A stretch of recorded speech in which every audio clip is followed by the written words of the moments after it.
Hello everyone. Did you know that in 2017 the NCAA made over $1 billion in revenue? I'm sure most of you have been to an Aztec football, basketball, or baseball game. Did you ever wonder if these student athletes you are watching are being paid, maybe by a paycheck or in the form of a scholarship? While carrying a full course load just like you, these student athletes are also devoting almost 50 hours per week to their sport. It seems logical for these student athletes to be compensated, right? Many people argue that student athletes should not be paid because, first, they are obligated to be students first and athletes second. Second, the NCAA has a unique product that is preserved by these athletes being amateurs. And finally, that scholarships should be considered a sufficient form of payment. While these points make great sense, today I'm going to be discussing several arguments on why student athletes should be paid for their play. Those who say that education should come first have a legitimate point. From the NCAA law, it states that, quote, preserving an academic environment in which acquiring a quality education is the priority.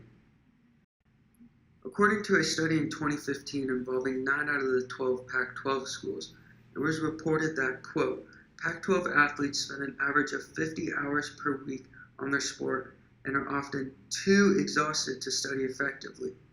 With athletes being too exhausted to study, it does not seem that their education is the priority.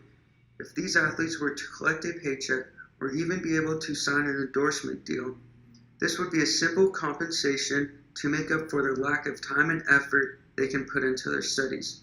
Being a student athlete myself, an outside source of income would bring me to believe that juggling sports and school would be worth the time and effort I put into both.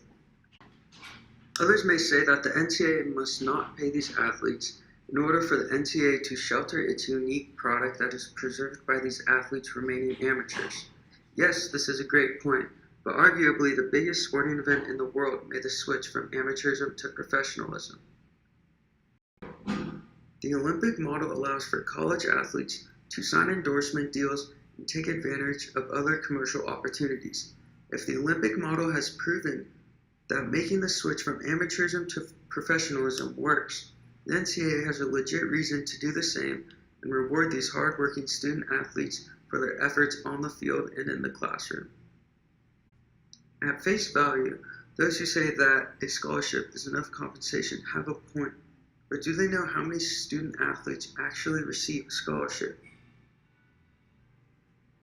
From the NCAA website, it states that only about 2% of high school athletes are awarded athletic scholarships to compete in college. Of that 2%, a teeny tiny amount will receive a full scholarship. The NCPA, or National College Players Association, released a study that reported that, quote, the percentage of FBS schools whose full athletic scholarships leave their players in poverty is 85%.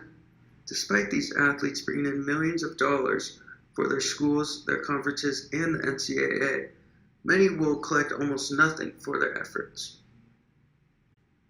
These athletes don't deserve to be too exhausted to study and live in poverty, while there is a clear reason to follow the Olympic model and allow these hardworking student athletes to be paid for play.